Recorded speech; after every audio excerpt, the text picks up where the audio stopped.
Number one, put God first. Put God first in everything you do. Everything that you think you see in me, everything that I've accomplished, everything that you think I have, and I have a few things, everything that I have is by the grace of God. Understand that. It's a gift. 40 years ago, March 27th, 1975, it was 40 years ago, just this past March, I was flunking out of college. I had a 1.7 grade point average. I hope none of you can relate. I had a 1.7 grade point average. I was sitting in my mother's beauty shop. They still call it beauty shops now? What they call it now? Yeah, I was sitting in the beauty parlor. I was sitting in my mother's beauty parlor, and I'm looking in the mirror, and I see behind me this woman under the dryer. And every time she looked up, every time I looked up, she was looking at me, just looking me in the eye.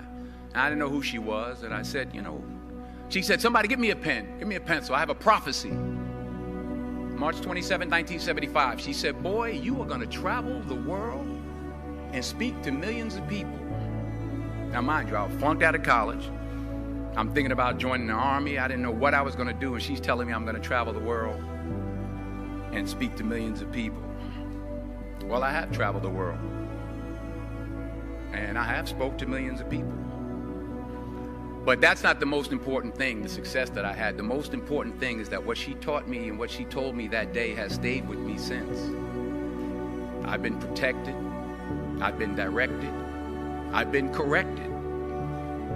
I've kept God in my life, and it's kept me humble. I didn't always stick with him, but he always stuck with me. So stick with him in everything you do. If you think you want to do what you think I've done, then do what I've done and stick with God. Number two, fail big. That's right. Fail big. Today is the beginning of the rest of your life, and it can be very frightening. It's a new world out there. It's a mean world out there, and you only live once. So do what you feel passionate about. Take chances professionally. Don't be afraid to fail. There's an old IQ test, was 9 dots, and you had to draw 5 lines with a pencil within these 9 dots without lifting the pencil. The only way to do it was to go outside the box. So don't be afraid to go outside the box. Don't be afraid to think outside the box. Don't be afraid to fail big, to dream big. But remember, dreams without goals are just dreams, and they ultimately fuel disappointment. So have dreams, but have goals. Life goals, yearly goals, monthly goals, daily goals. I try to give myself a goal every day. Sometimes it's just to not curse somebody out. Simple goals, but have goals. And understand that to achieve these goals, you must apply discipline and consistency.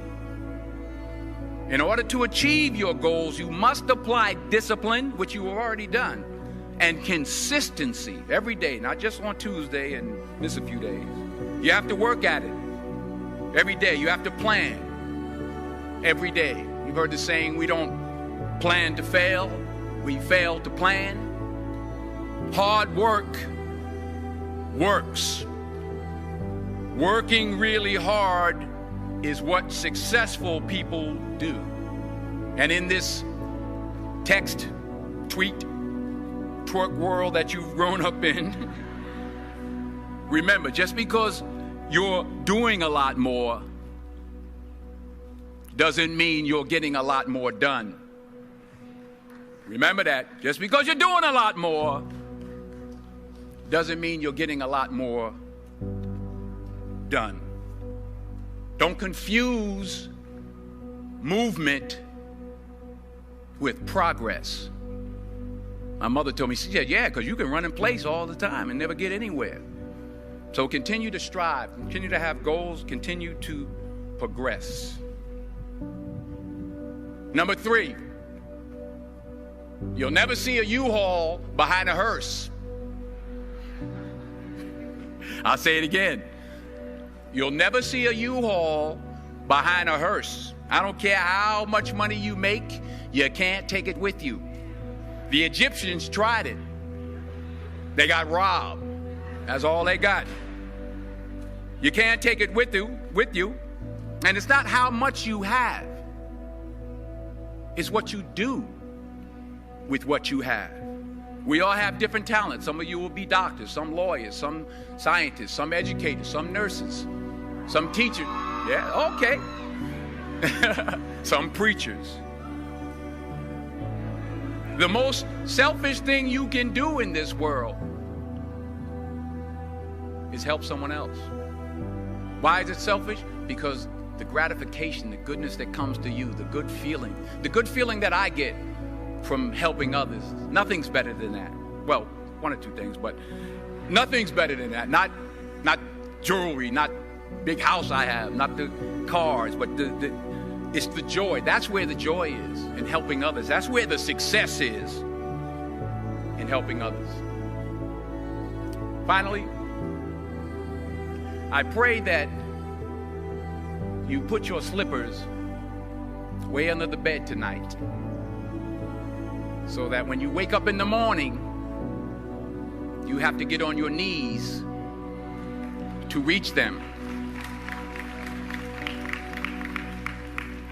And while you're down there, say thank you for grace. Thank you for mercy. Thank you for understanding. Thank you for wisdom. Thank you for parents.